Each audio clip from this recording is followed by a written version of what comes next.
Selon les termes de la loi de finances 2025 de l'État du Cameroun, les opérations de retrait et de transfert d'argent via le téléphone mobile coûtent plus cher aux utilisateurs depuis le 1er janvier 2025.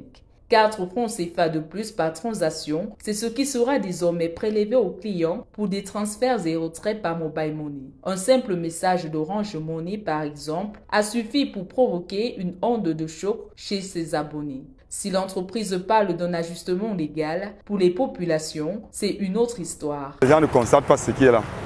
C'est avec le fil de temps, ce sont eux qui bénéficient de ça. Les 4 francs, 0, on simplifie ça, tu vois un peu.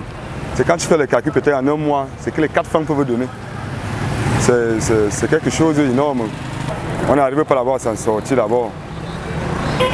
Les conditions de vie sont d'abord difficiles. Rien ne s'ajoute d'abord dans nos conditions de vie financières. Les difficultés ne font que s'ajouter. Ce mécontentement se reflète aussi dans les petites entreprises comme les kiosques. Il y a un impact très négatif.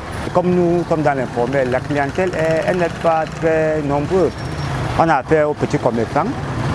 Eux, quand même, ils font des transactions de 1000 francs, 2000, 3000, 5000, à la rigueur peut-être 50 000. Donc 4 francs, c'est largement au-dessus de leur.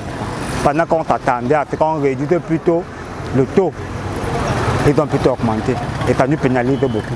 Pour beaucoup, cette mesure alourdit les dépenses quotidiennes, en particulier dans les zones rurales où les services financiers dématérialisés sont souvent la seule option. Dans un communiqué conjoint en date du 2 janvier 2025, la Fondation camerounaise des consommateurs et le collectif des organisations des consommateurs du Cameroun demandent à l'établissement de paiement Orange Money de cesser son délai des prélèvements fiscaux indus qui sont interdits par un règlement communautaire CEMAC relatif à la protection des consommateurs des produits et services bancaires dans la sous-région. Une requête qui n'a toujours pas été prise en compte. Alors que l'objectif initial était de renforcer les recettes fiscales, cette hausse vient plutôt creuser un fossé entre les opérateurs et leurs utilisateurs.